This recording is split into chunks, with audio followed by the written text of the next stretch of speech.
গ্রামের একটা কমন গুনাহ, জনপ্রিয় গুনাহ বলতে পারি, খুবই পপুলার একটা গুনাহের কাজ হলো আইল ঠেলাঠেলি করা। আছে না নাই? আইল ঠেলাঠেলি করা।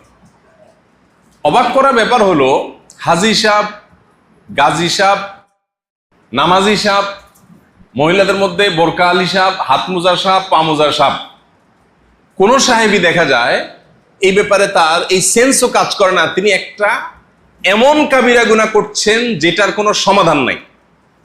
যদি এই কবিরা গুনাহ রেখে দুনিয়া থেকে যান, তার সমাধান আপাত দৃষ্টিতে নেই। আইল ঠেলতে ঠেলতে ঠেলতে ঠেলতে একেবারে আরেকজনের জমি 2 হাত দখল করে ফেলছেন। আছে না নাই? বা পুকুরের পাড়ে যদি ঘর হয়, জমি থাকে, তাহলে তার কোনো কথাই নেই। পাড় কদ্দুর বাঁধানো যায়, কদ্দুর দখল করা যায়। আছে না নাই? আচ্ছা, এই মানুষটাকে যদি 1 গ্লাস মদ ঢাইলা দেন, যে ভাই মদটা খান, খাবে? খাবে? 1 কেজি শুকুরের গোশত কিনে সুন্দর করে রান্না করে একেবারে আয়না দেন সামনে, খাবে? খাবে না। আশ্চর্যের ব্যাপার, 1 গ্লাস মদ খেলে যতটা গুনাহ হবে, 1 কেজি শুকুরের গোশত খেলে যতটা গুনাহ হবে, আরেকজনের জমির আইল ঠেললে গুনাহ তার চাইতে কম হবে না। বরং এটা হক্কুল ইবাদ, এটা বান্দার হক, এটা অনেক বেশি মোর ডেঞ্জারাস ওই আল্লাহর হক নষ্ট করার চাই। মুসনাদ আহমদের এক হাদিসে নবী করিম সাল্লাল্লাহু আলাইহি ওয়াসাল্লাম বলেছেন, আদ-দাওয়াবিনু ইয়াউমাল কিয়ামাতি ইনদাল্লাহি সালাসা। কিয়ামতের ময়দানে আল্লাহর কাছে বান্দার যে মামলাগুলো তোলা হবে সেগুলো 3 প্রকারের। প্রথম শ্রেণী হলো এমন কিছু মামলা যেগুলো শিরকে লিপ্ত হয়েছে, কুফরে লিপ্ত হয়েছে, যেটা মুখরিজ আনিল মিল্লাহ, ইসলাম থেকে বের করে দেওয়ার মতো অপরাধ। তো নবীজি সাল্লাল্লাহু আলাইহি ওয়াসাল্লাম বলেছেন, এগুলো বিনা হিসাবে জাহান্নাম, এগুলোর কোনো শুনানি হবে না।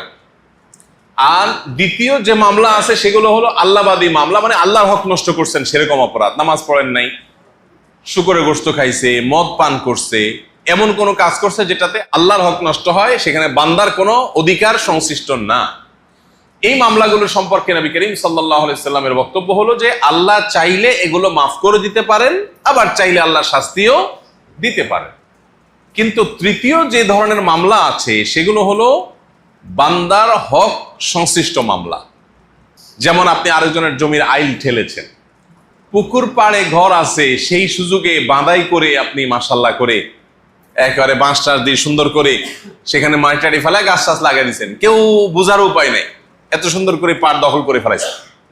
রাস্তার লগে জমি, এখন জায়গাকে শেপ করার নাম দিয়া কোদাল দিয়া কোপায় কোপায় কোপায় দখল করে ফেলছেন। আমি এই বশিকপুরে অনেক রাস্তা দিয়ে ঢুকতে যায়, দেখি কিরে, আমি এই গ্রামের সন্তান, ছোটবেলায় বড় হয়েছি, এই রাস্তা দিয়ে বহু ঢুকছি, রাস্তাটাতে এত ছোট আসিল না, এখন ছোট হয়ে গেল, ব্যাপারটা কি? আবার এমনও হয়েছে যে গাড়ি নিয়ে ঢুকছি 2-4 বছর আগে, তখন গাড়ি হনহনায় ঢুকে গেছে, এখন দেখি গাড়ি ঢুকতে চায় না, তাহলে রাস্তাটা ছোট হয়ে গেল কেন? তখন ভালো করে মনোযোগ দিয়ে তাকালে দেখি যে মাশাআল্লাহ ওইটা সাইড থেকে শেপ করতে করতে করতে রাস্তার 1 হাত দখল হয়ে গেছে। যেই সন্তানের জন্য আমি এগুলো করে যাচ্ছি, এরা কেউ দায় নিবে কিয়ামতের দিন? বলবে আল্লাহ আমার বাপ তো আমাদের জন্যই আইল ঠেলছিল, তো আব্বারে ছেড়ে দেন, আমাদেরকে ধরেন, বলবে কেউ?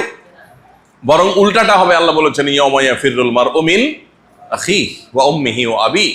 সন্তানরা পলায়ন করবে সেদিন মাকে দেখে, বাবাকে দেখে, ভাইকে দেখে, যে না জানি কিছু চায়া বসে, ইয়া নফসি ইয়া নফসি হবে। সম্মানিত উলামা ইকরাম, আমাদের কর্তব্য মানুষকে এই সমস্ত অনাচারের ব্যাপারে সতর্ক করা, সাবধান করা। এই সমাজের মানুষের দিকে তাকালে আমাদের নিঃশ্বাস, বড় বড় নিঃশ্বাস আসে, যে মানুষ দিন দিন বস্তুবাদী হয়ে উঠছে, মানুষ দিন দিন স্বার্থপর হয়ে উঠছে।